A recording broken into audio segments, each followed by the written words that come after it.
Hello. So this is not the day I would usually post a video or something I would usually talk about on this channel. I'm primarily a booktuber. I talk about what I'm reading, what I want to read, with occasional videos about television. However, I feel so physically disgusted right now that I just felt like I needed to talk about this issue I'm going to address in this video, which is the depiction of men's rape on television. And I feel like the way that we as a society address the issue of men being raped is so problematic and insufficient. I was incredibly excited to watch the new show Bridgerton on Netflix. This is a Shonda Rhimes production. She is the creator of shows like Grey's Anatomy and Scandal, and it's based off a series of romance novels by Julia Quinn. And I was really excited to watch the show on Netflix because it is set in the Regency era, and I love Jane Austen novels. It filmed in Bath, where I studied abroad this time last year, and they were filming the show while I was abroad. So I was very excited to watch the show that was filmed where I used to study. However, the scene in episode 6 of the series made me feel physical revulsion with its depiction of marital rape, where a wife rapes her husband, and the attitude that the show treated this horrific assault with was absolutely disgusting to me. And this is, in my opinion, emblematic of a larger issue in television and our society at large. I'm really trying to keep my cool right now because I am so angry, shocked, and disgusted by this. I had heard that The Duke and I by Julia Quinn, the first book in the Bridgerton series on which this first season is primarily based, did include an egregious instance of marital rape where Daphne, our main female character, and her husband Simon, the titular Duke, are married, and Simon does not want to have children. So he practices coitus interruptus with Daphne. However, Daphne wants a child. So in the book, while her husband is drunk, she rapes him so that he will finish inside of her in hopes that she can conceive. And I hoped that this being 2020 and this being a Shonda Rhimes production, the show would know better and would not depict this event on screen. And while they did change the circumstances, it was undoubtedly still rape. And I just can't go on without addressing this because seeing people ignoring this issue or making attempts to justify how it wasn't rape is absolutely disgusting to me. And this is something that I have to talk about. And this is not just an issue that is unique to Bridgerton. This is something that I've seen in other television shows and works of media. And it's a very troubling and upsetting pattern in which people in our society trivialize men's rapes, especially their rapes at the hands of women. And I have to talk about this because it's not okay, and everybody has a right to consent, and anyone's consent can be withdrawn at any time during the act. Whether you're a man, you're a woman, you're non-binary, whoever you are, you have a right to consent to sex. And if anybody has sex with you when you have not given or withdrawn consent, that is rape, and it is inexcusable, even if the person raping you is a woman. So the first time that I was introduced to the trivialization of men's rape on television was when I was in high school and I was a fan of the TV show Pretty Little Liars. This show aired for 7 or 8 years, I think, on ABC Family, now known as Freeform, and it's based off a series of books by Sarah Shepard. It follows a group of high school girls who their friend goes missing, and then a mysterious person known as A is sending them threatening text messages, blackmailing them. And a character on the show is Toby. And in season 1, we find out that the character of Toby has been having a sexual relationship with his stepsister Jenna because Jenna has been blackmailing him into sex, saying that if he does not have sex with her, she will tell the police that he raped her when he didn't, and that everyone will believe her instead of him, so he has to sleep with her or go to jail for something he didn't do. This is a change from the book series. In the book series, the character of Toby is killed off at the end of the first book, and we find out that he was actually raping Jenna, not the other way around. However, the show wanted to go in a different direction with his character arc, make him a more sympathetic character due to how much they liked the actor and his chemistry with the actress who played Spencer, so they wanted to reform the character's arc and make him Spencer's main love interest. However, Toby's repeated rapes by Jenna are something that the show largely ignores and that are forgotten about. The character of Jenna is later given some more sympathetic moments, which, in my opinion, is inexcusable. These repeated sexual assaults are never called what they are: rape. Jenna is not a sympathetic character because she is a rapist. She raped her stepbrother repeatedly by blackmailing him, and she should be in prison. She does not deserve the viewer's sympathy or empathy. And then it gets worse. So, Jenna's raping Toby is revealed in the first season, and then all the way in the final season of the show, the character of Toby is raped again, and once again, it is not referred to as rape, even though that is exactly what it is. In the final season, the character has sex with who he thinks is Spencer, his true love, but it's actually her evil, long-lost British identical twin. Yes, you heard that right, who wants to take over Spencer's life and so therefore has sex with Toby by pretending to be her twin. However, this is, again, rape, because he did not consent to sex with Alex, he consented to sex with Spencer. Concealing your identity to have sex with somebody is rape, because they did not consent to sex with you. They consented to sex with the person who you're pretending to be. This is a problematic trope that has existed for centuries. If you watch my videos, usually you know that I am a Shakespeare fan. However, the so-called bed trick is present in multiple Shakespeare plays, and it is concerning, to say the least. In Measure for Measure, Angelo thinks that he is going to have sex with Isabella, however, his spurned fiancée, Mariana, actually pretends to be Isabella in order to have sex with him in a darkened room. And though Angelo is not a good guy in this play, he still has the right to consent, and Mariana still raped him. However, instead, it comes off as a positive example of her cleverness and ingenuity. This trope is also present in All's Well That Ends Well, which I haven't read, but in this play, very similarly, the man's spurned bride pretends to be someone else in order to have sex with him in a darkened room. In All's Well That Ends Well, this did come from the source material that Shakespeare was adapting. However, in Measure for Measure, Shakespeare came up with the bed trick himself. And this is an example of a woman raping a man. If you have to pretend to be somebody else in order to get somebody's consent, then they did not really give consent. None of these are referred to as what they actually are: rape and sexual assault. And in Pretty Little Liars, we never get to see the emotional toll that this takes on Toby, having been raped repeatedly. Then, another example that I encountered of a man's rape being trivialized on television is Game of Thrones. And even though Game of Thrones has many problematic instances of sexual assault, some that did not come from the original source material, this is one that I never really see get discussed. In Game of Thrones, the Red Witch Melisandre needs to seduce Gendry in order to get his king's blood for a spell. Though initially he does seem like a willing participant when Melisandre initiates sexual activity, it then changes very quickly when she ties him up to the bed and places leeches on his body, including, a sensitive area.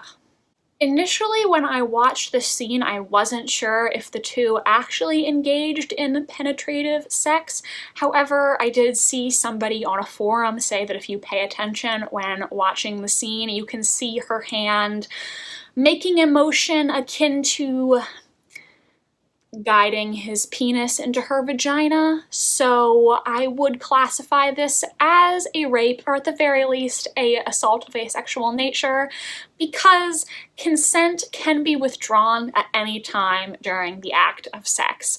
Though he may have been willing at first, once she ties him up against his will, it is clear that he is no longer consenting, so to proceed with sexual activity after that point is rape.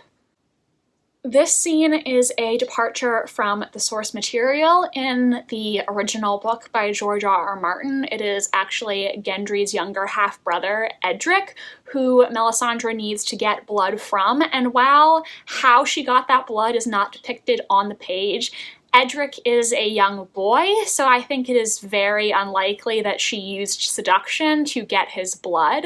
This was a scene that was completely made up for the television show, and it's very difficult to watch. Clearly, the writer of the episode wanted to get more nudity and sexual content to please their audience. However, they used a man's pain and discomfort as a means to do so. Once again, this is never referred to as a rape or a sexual assault, even though I think clearly that is what it was, whether they actually had penetrative sex or not. Clearly, his consent was withdrawn at some point during the act, and let's be honest, to place a leech on an unwilling man's genitals is a sexual assault. Like with the previous instance, we don't really get to see the emotional impact this event has on Gendry, because shortly thereafter, he disappears in a rowboat for the next 3 or 4 years of the show. But then, when the character does reappear in season 7, he talks to other characters about what happened to him, and their attitude is completely blasé and unconcerned with his assault. This attitude that men should be grateful that an attractive woman took a sexual interest in him is extremely disgusting, and unfortunately it is something that we see in our real world, not just in television. For example, when you have an underage male student who is raped by his female teacher, you often see commentators saying that he should be grateful because every teenage boy wishes that he could have sex with a beautiful woman like that. And to say things like that is so ignorant. No matter who your rapist is, men or anyone else for that matter have a right to just not want to have sex. Even if it's a beautiful woman, men don't have to consent to sex if they don't want to, they're saving themselves, or at that moment they just don't feel like it. If you don't want to have sex, then that's totally fine. It is your choice, no matter who you are, to decide if and when you want to have sex and who you want to do it with. The first time I saw television properly address the emotional impact rape has on a man was in season 1 of Outlander, where the main character, Jaime, is raped by Blackjack. As disturbing as the scenes were, I was pleased to see a television show acknowledge that men also can be raped and that it can be just as devastating to them. However, as I prepared to film this video, I began to think, what does this instance of rape on television have that is different from the others? And I think a significant difference is that in this case, the rapist was another man. I wonder if the moment would have been treated the same had Jaime been raped by a physically attractive woman instead. And so now we get to Bridgerton. Now, the rape scene occurs in the 6th episode of the Netflix series, so if you are going to check this show out, I think it is important that you have a trigger warning for that episode. Obviously, it is up to you to decide if you want to watch the show or not, Personally, I don't know if I can finish it now because I really don't want to support a show with such an egregious depiction of marital rape with my viewership. Now, clearly the writers of this episode acknowledged that there was something problematic about the rape scene from The Duke and I, because they did change the scenario slightly. However, that does not change the fact that it is still rape. In the show, Daphne, again, wants to have a child with Simon, though he always pulls out in an attempt to prevent her from getting pregnant. And Simon does lie to Daphne, telling her that he can't have children, taking advantage of her lack of sex education. When he is physically able to have children, he just chooses not to. Simon's actions were undoubtedly wrong, but that does not change the fact that Daphne raped him, and that she was 100% in the wrong with what she did. The actress who plays Daphne even acknowledged that the rape was a premeditated act on Daphne's part. In the scene, Daphne plans to be on top during sex so that when Simon feels himself about ready to release, she physically stops him from pulling out, even as he says things like wait and stop. When he tells her to wait and stop, and she chooses to keep going, to force him to ejaculate inside her when he does not want to, she is actively raping him. Imagine if the roles were reversed and Daphne didn't want to have children, but Simon held her down and forcefully ejaculated inside her.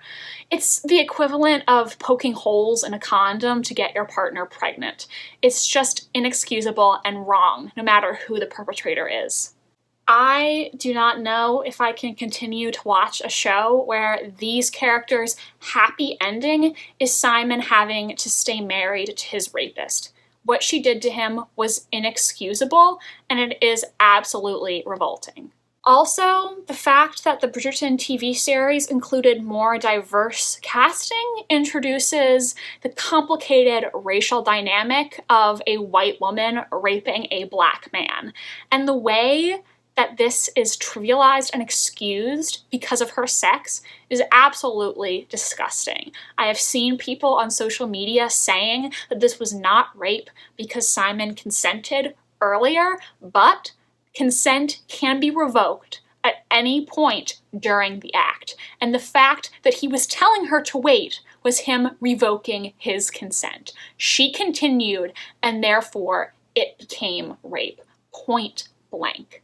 There is no gray area in this scene. She planned this, it was premeditated, and she took advantage of him in hopes of being able to conceive a child that he did not want. And yes, Simon was also wrong for lying to her and not being honest about his reasons for not wanting children. However, that does not mean that she was justified in doing what she did.